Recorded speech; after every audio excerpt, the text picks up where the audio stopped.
way to be competitive. But what happens to everybody else? Like, what happens to football on the West Coast? Like, how does anybody else matter in this equation? Let's go Silicon Valley.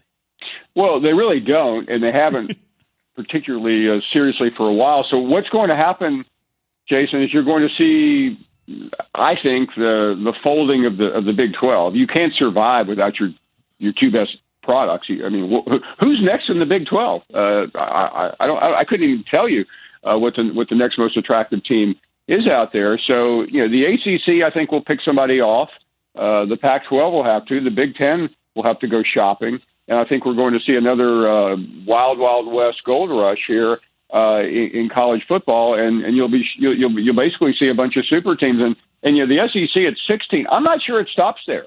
We just may end up with with three super conferences. And your only relevance now is being in one of those and getting in the college football playoff. Man, I can't wait till Silicon Valley gets involved and somebody's walking around with Amazon or something like that, or Google on their shirt. Look, I grew up in Vegas. Like, I want UNLV football to suddenly join the Pac-12 and then get all the casinos to back them. Let's go. We tried to do this with they tried to do that to Brandon Rebels and Larry Johnson. Like, I know, but now it's all fair game, Bart. It's all allowable. Paul, any thoughts on, obviously, the other thing you just mentioned, the playoffs, right? Like, that's your only hope for relevance. So we have some disagreements here as, obviously Dabo says there aren't even 12 competitive teams. But this is what Mike Leach said at his press conference about whether or not a 12-team playoff is enough. It's never enough, but I'll tell you what, Dr. Keenum, our president, is on that committee, so I know they're in good hands. And so I think that part's outstanding. I think 12 teams is a huge step in the right direction. I personally would like to see 64. 64, Paul? You in? Come on, son. Yeah, I mean, listen, if you're Mississippi State, you do want to see 64. But by the way, Dabo's right. Guys, we have this conversation every November and December. There weren't even four deserving teams last year. I mean, Notre Dame got in after getting whacked by Clemson. So, I mean, that's really the problem right now, but it doesn't matter. I mean, what common sense has escaped college football right now. It's professional football, and you're going to get 12, whether it's in 2 years or 4 or 5 years. I think it's going to be sooner rather than later, and we're going to have playoffs. And the traditionalists better go to ESPN Classics. You guys can follow him on Twitter at Feinbaum. Check out the Paul Feinbaum Show weekdays on the SEC Network. Paul, as always, we appreciate you, my friend. Stay safe. Get ready for a grind of a season. Let me know who. Thank you, guys. It was a pleasure. Let me know who you need me to whack. You know what I'm saying? He the boss. Oh yeah, no, he just steps. I think you're right. Goblin, like Goblin, yeah, he like wink, get him up out of here. It's Keyshawn, J. Will, and Zoo, and Bart Scott, Jason Fitz in for the guys on ESPN Radio. Hear me out.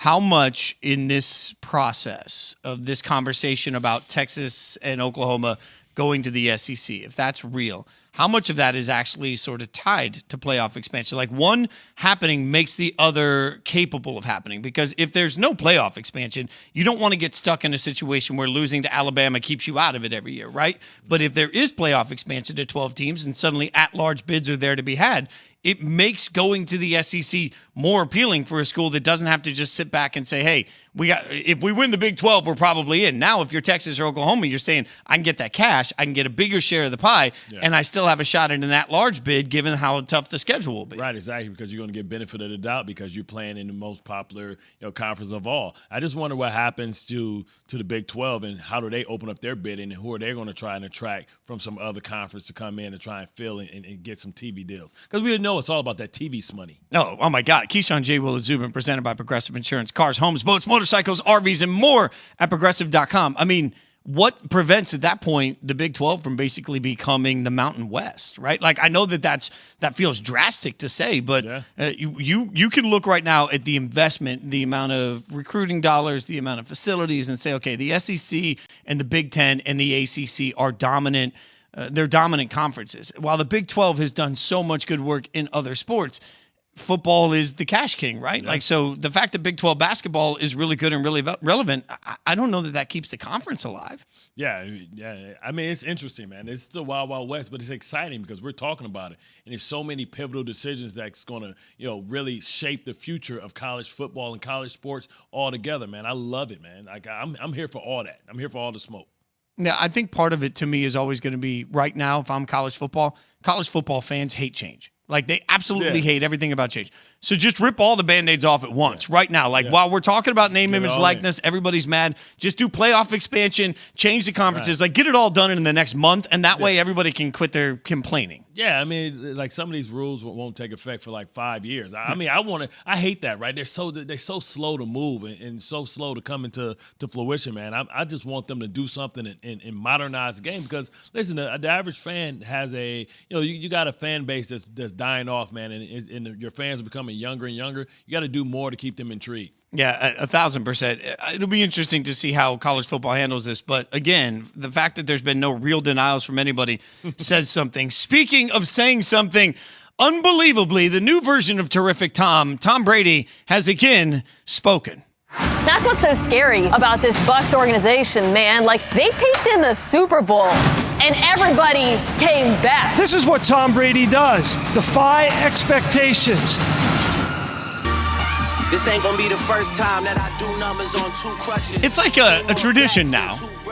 Tom Brady speaking and everybody just clamoring for every ounce of it. Now, look, I love personality-driven Tom Brady. Like, I'm all in for having a little bit of fun. I'm all in for the way they sort of approach it. And Smiling Tom is nice, Bart, but Tom Brady, again, has everybody talking. What? The son to do that, too. Oh, yeah. Well, and by the way, he gets better looking, like, every single year. Like, it's really a delight. I mean, there's so many reasons to be jealous of Tom Brady. I'm just saying. Yeah, I mean, because, he's a superhero. Like I told you, anybody with a cleft chin is a superhero. Think of all the great superheroes. They all got a cleft chin. The first time if he shows up to training camp with the cape, then I'll finally look. The only thing that will ever really make me a fan is when he admits that it was a fumble and there's no such thing as a tuck. Like, we all know how that should have gone down. But other than that, a cape is close second. Now, he was on a Sirius XM town hall with Jim Gray, and he was asked if he was willing to share what team he was referencing on the shop when he talked about the teams passing on him. Teams know who we're probably interested in.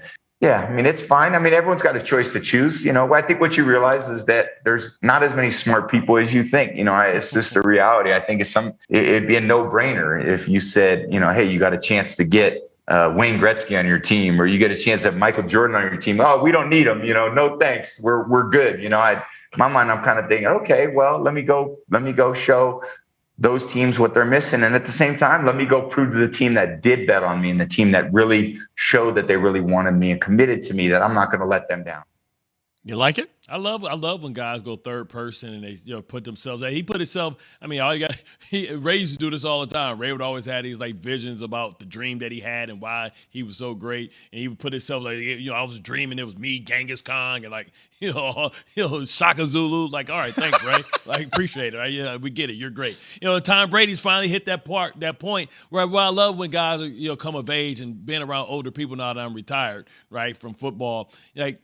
They have zero BS in them, right? They don't have time to try and mask their true feelings. So they just let it out. And right now we're watching Tom Brady in his advanced age. So I ain't got time to be trying to front like I got all this humble pie. I am as good as Gretzky. I am as good as Michael Jordan. I'm on that Mount Rushmore of greatest players of all time. Not just football, of all time. I'm one of the greatest champions to ever play sports. And I don't disagree with anything you just said. I think it's a little bit of oversimplification to compare all of these situations. So, I mean, like, if you're Tom Brady coming into it, and we can easily forget any of the questions that were there a year ago, but if you're a team trying to figure out how to move forward on a 3 or 5 year plan and trying to figure out what you're doing, balancing salary, like I can at least find a path to why a team could have had some hesitation without the benefit of the doubt of seeing the body of work that he put up with Bruce Arians. Like, that to me can make sense. Yeah, because I think Tampa was the perfect destination because you saw a team that was able to support Jameis Winston, and Jameis Winston threw for 5,000 yards almost,